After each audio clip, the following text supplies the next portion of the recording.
Welcome back to the Colorado Trail, day 28. The day 28 question is, how do avalanches occur?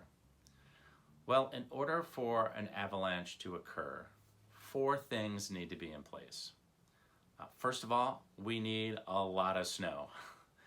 Second of all of this snow needs to be on a mountainside slope. Now the slope needs to be pretty steep. If we take a look at this meter stick and create a little bit of a slope, this is a pretty shallow slope, and an avalanche probably won't occur on this shallow slope. But if we increase the slope, we're more likely to see an avalanche occur. Now, for those of you that are studying slope, remember slope is rise over run. How far up by how far over.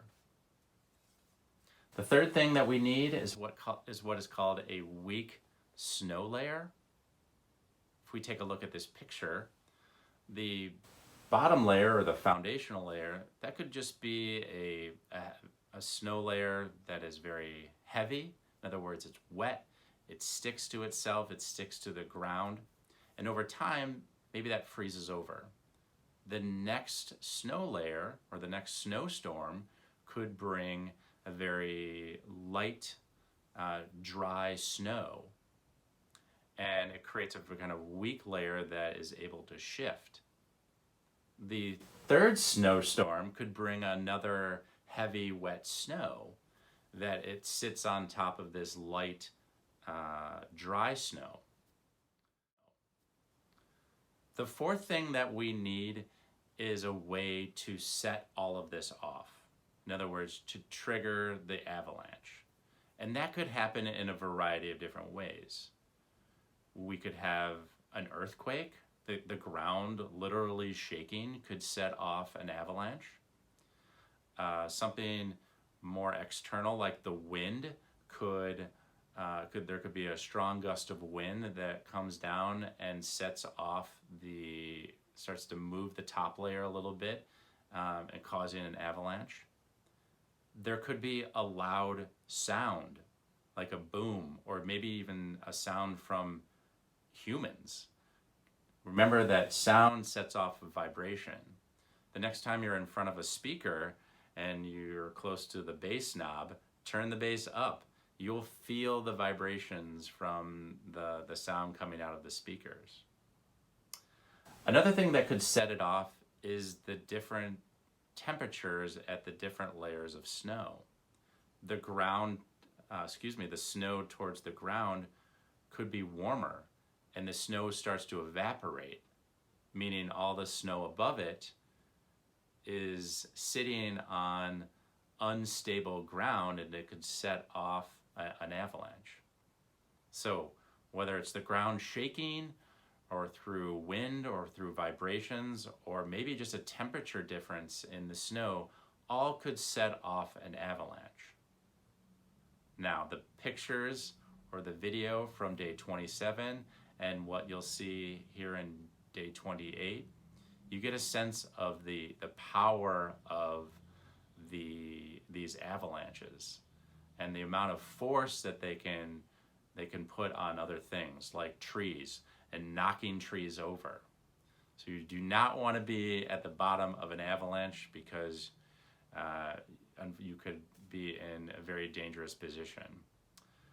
So that's why if you ever go skiing at a ski resort, let's say out in Colorado or other places where there are a lot of mountains, sometimes ski resorts, as a precaution, they set off dynamite to make sure that the snow in those areas, they actually purposely set off an avalanche so that avalanches in the future won't occur and they won't put any of the skiers in danger. All right, well, that answers the question of how an avalanche occurs. For day 28, we are hiking towards Silverton, and then on day 29, have some pictures of Silverton as I take a 0 day. So I hope you enjoy the video and the footage, and we will see you soon. Hi, good morning. It is August 6th. And this is our campsite. There you go. Oh, a little too dark, but that's all right. We have a little stream over there and camped right there. A relatively short day. We're actually only doing 10 miles, I promise. We are just going into Silverton today. So we've got a 5.5 mile downhill and a 4.5 mile uphill to the highway. And then we are going to, I don't know what that is, a piece of fabric. And then we're going to hitchhike into Silverton. Hopefully that won't take too long. Okay, let's get going.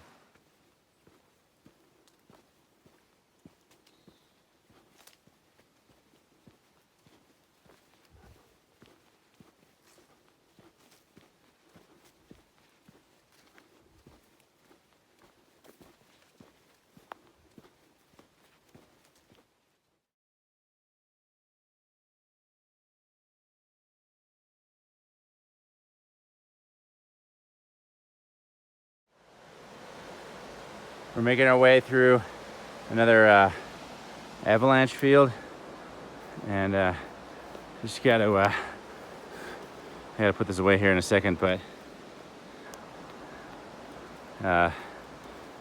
just gotta work your way over these logs, and they've put these little orange flags,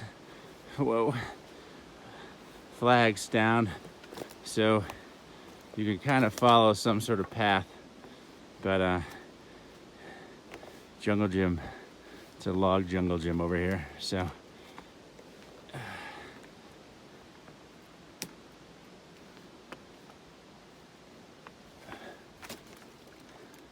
yeah. Okay, wait, hold on a second. I needed 2 hands for that. And I think we're through. Yeah. All right. All right. Got through that one in one piece. There is one more Avalanche field. I've gone through 2 today.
Okay, we're here at the Animas River.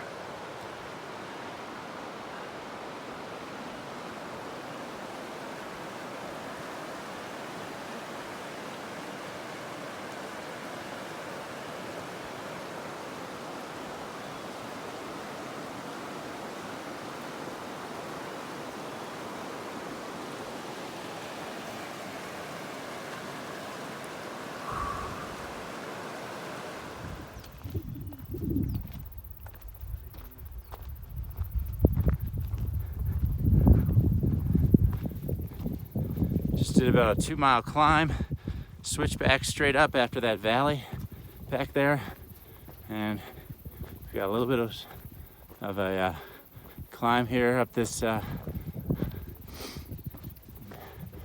shelf.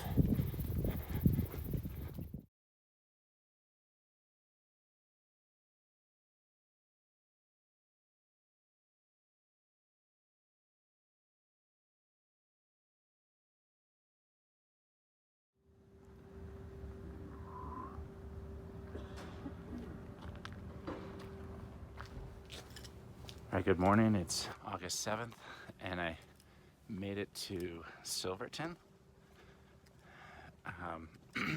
Actually, at the end of my 10-mile trek yesterday, I ran into some trail angels, and they gave me a ride down here to Silverton. It's like 7 miles. It's like, let's see, up that, or somewhere up there.